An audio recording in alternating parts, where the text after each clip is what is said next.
Yo, what's up, YouTube? This is SDC, also known as Fast Freddy.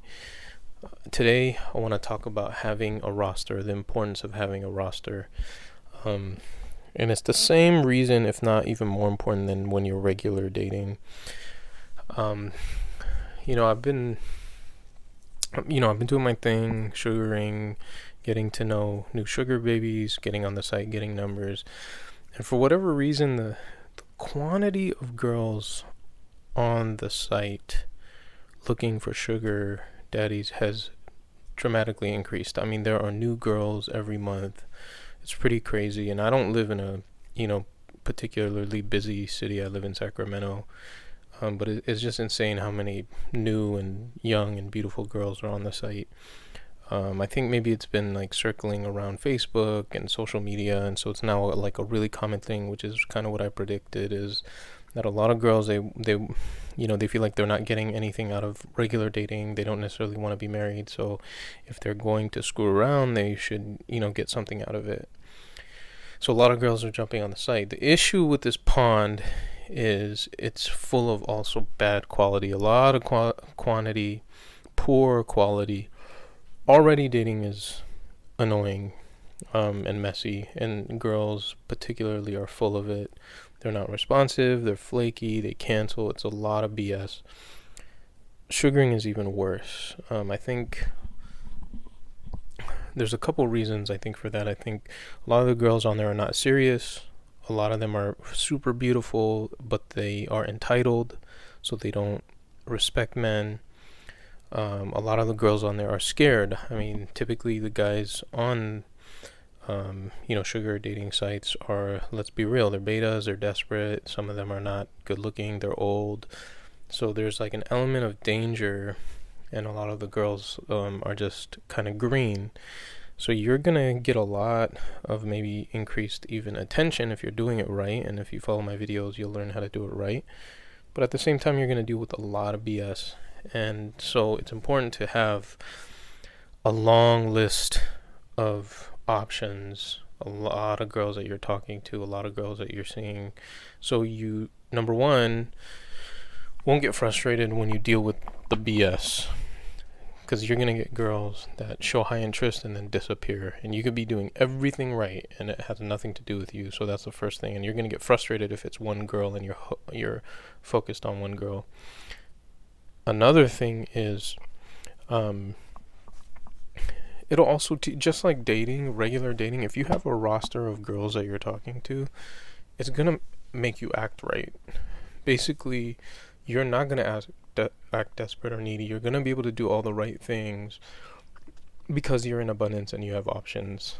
So for example, you don't want to seem too available, right? If you're super needy and you're constantly contacting a girl, you're going to seem desperate. She's going to get annoyed. You're going to push her away. The funny thing is, when you have a roster, you don't have time to do that. Your schedule's going to be packed. You're going to be trying to figure out how to fit girls in. You're going to be actually even turning girls down.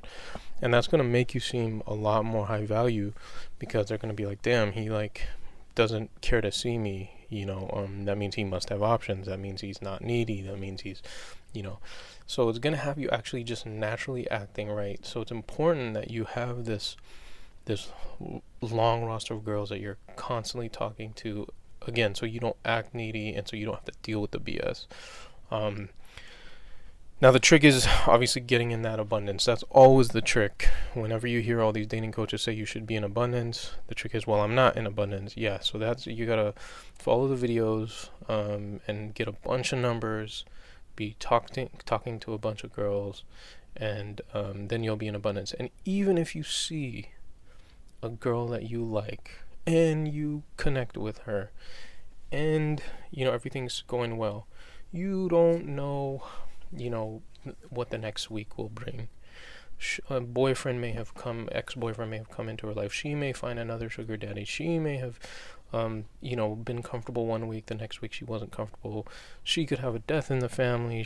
There's just all kinds of things where you're thinking it's awesome, you've done everything right, and the girl disappears.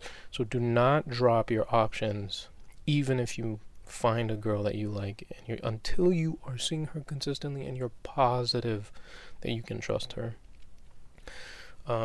So yeah, you should be seeing, and I know this sounds like, oh, that's a fantasy. It's tough to be seeing a bunch of sugar babies. Number one, keeping them all organized. Number two, the money, obviously. It costs a lot of money, so it's difficult. It's a difficult thing to juggle a bunch of sugar babies.